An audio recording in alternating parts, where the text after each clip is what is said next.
In this project, we'll present a lab practice carried out during the semester from the subject Material Science, in charge of Alexis and Katia. Introduction. In the following project, 11 test tubes were made out of resin.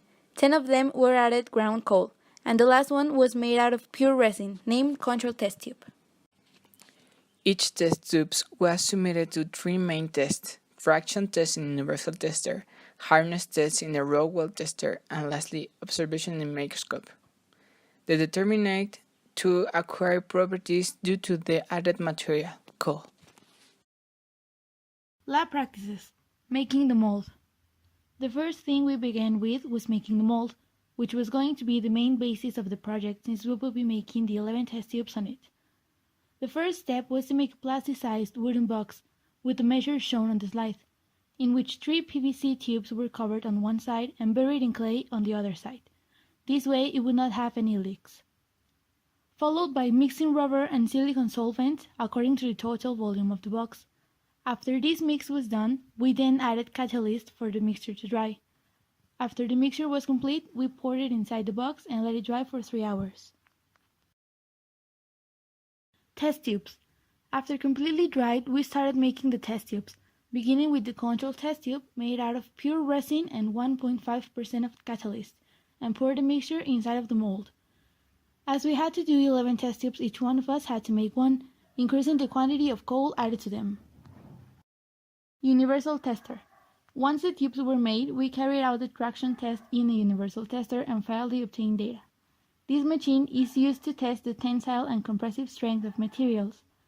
To test the tubes, we had to place the test tubes on the grips of the tester. After that, the machine started increasing the applied load on the test tubes until they broke. Meanwhile, the computer compiled the data and created the graph. Samples preparation. Before moving on to the second test, we had to prepare the samples by sanding and polishing both sides of the surface until they were completely smooth and clean of scratches. Hardness tester.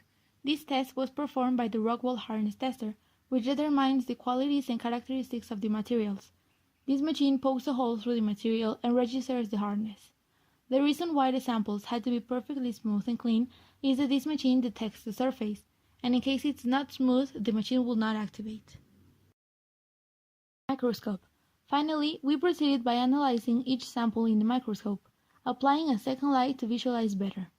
By doing this, we will be able to see the grain size and the grain number on each sample.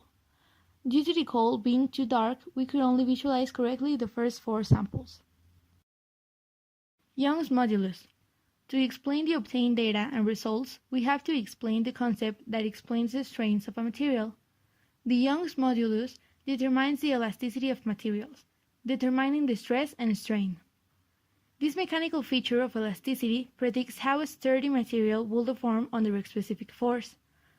Since there is a directly proportional relationship between stress and strain, a graph represents the ratio between the tensile stress and strain.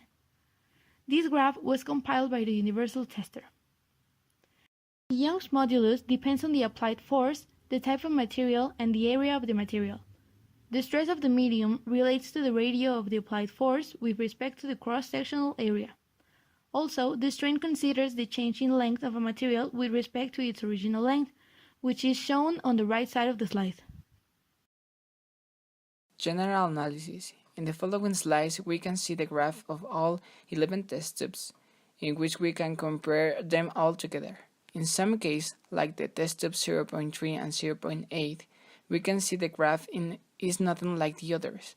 This happens because some falls during their process. For example, in the case of 0.8, the matching was working perfectly when the sample slipped, and the end it broke, but the computer registered that it slipped.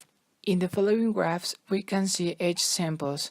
On the x-axis we have the strain, and in the y-axis we have the stress. Each sample is accompanied with the online functions which best describes the sample. The reason why we did this is because the confidence multiplied by x is the value of the Young's modulus. Each graph is compared with the control test tube, so we can be able to compare all the samples. Elastic limit. In this slide we can see 2 graphs, and both of them are completely different. The elastic limit in the left graph shows that the elastic limit is calculated by applying the 2% rule, which says that first we have to calculate the 2% since the elastic drop, then draw a parallel line to the graph and mark the intersecting point. In our case, the maximum value on the y-axis was the elastic limit and the breaking point, due to our material had a plastic zone too short, shown on the right graph. This is data compiled by the Rockwell tester, along with the hardness coefficient. As the number increases, it's harder. The 0.7 broke in this machine. That's why it has no data on it. Hardness test. A hardness test is typically performed by pressing a specifically dimensioned unloaded object into the surface of a material you are testing. The hardness is determined by measuring the depth of indenture penetration or by measuring the size of the impression left by an indenture. Microscope. The effective observation of the samples in the microscope should give us images so we could be able to calculate the grain number and regain size, so that we can analyze the property of the materials. Starting from the sample number 5, the light couldn't get through the sample, so we couldn't see the information we were looking for. Conclusions. Thanks to the given results, we were able to conclude that the properties given by the coal to the resin is that when coal is in small quantities, the sample loses elasticity, but as the coal is increasing, the sample starts regaining this property. Regarding to hardness, the coal makes it harder and less able to strain. This is all for today. Thanks for your attention.